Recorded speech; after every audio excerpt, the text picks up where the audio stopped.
This is the second time in a week that a student reported that she was raped after being intoxicated at a party. University officials aren't commenting until their investigation is complete, but students say that they are disappointed and shocked. They practiced for many years to make their way onto a stage, but director Sarah Wang tells us that the physical strain on their bodies forces many of the acrobats to stop performing in their 20s. I'm out here in Arroyo Grande in front of the burned down Boy Scouts of America building.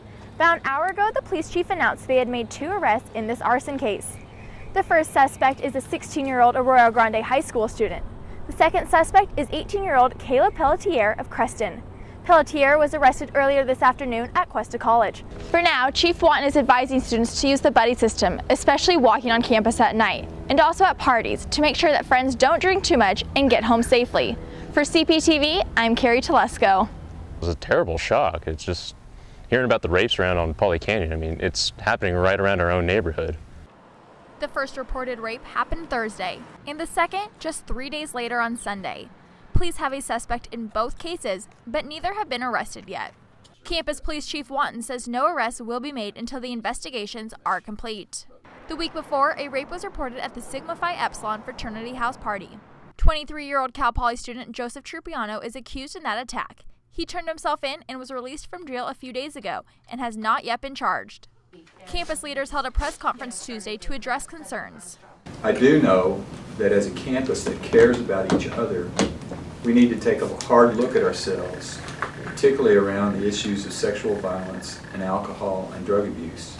Frankly, we need a culture change. New President Jeffrey Armstrong is creating a task force to deal with student safety. ASI President Sarah Storelli is heading up the task force and is looking to students for ideas.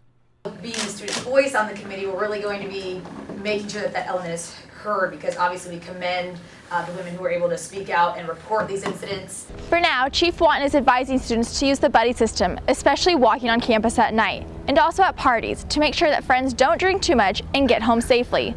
For CPTV, I'm Carri Telesco.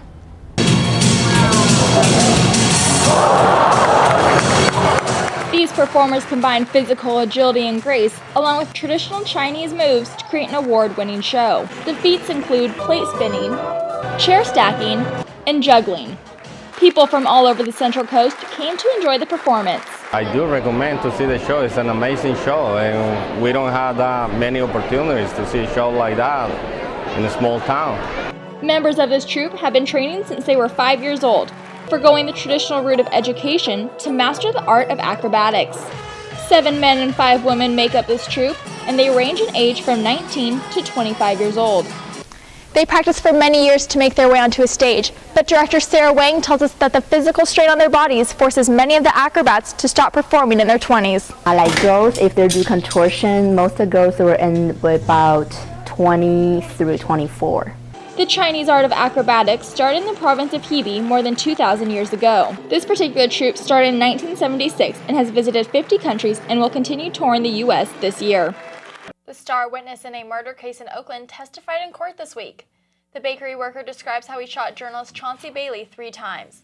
Reporter Bob Roth has more information on the trial. Riots are turning violent in Egypt as protesters continue to fight against President Mubarak. Reporter Samantha Hayes shows us how things have changed. The Libyan rebel commander is accusing NATO of not protecting the Libyan people from pro-Gaddafi forces. As Greg Black reports, rebel forces blame NATO for their failure.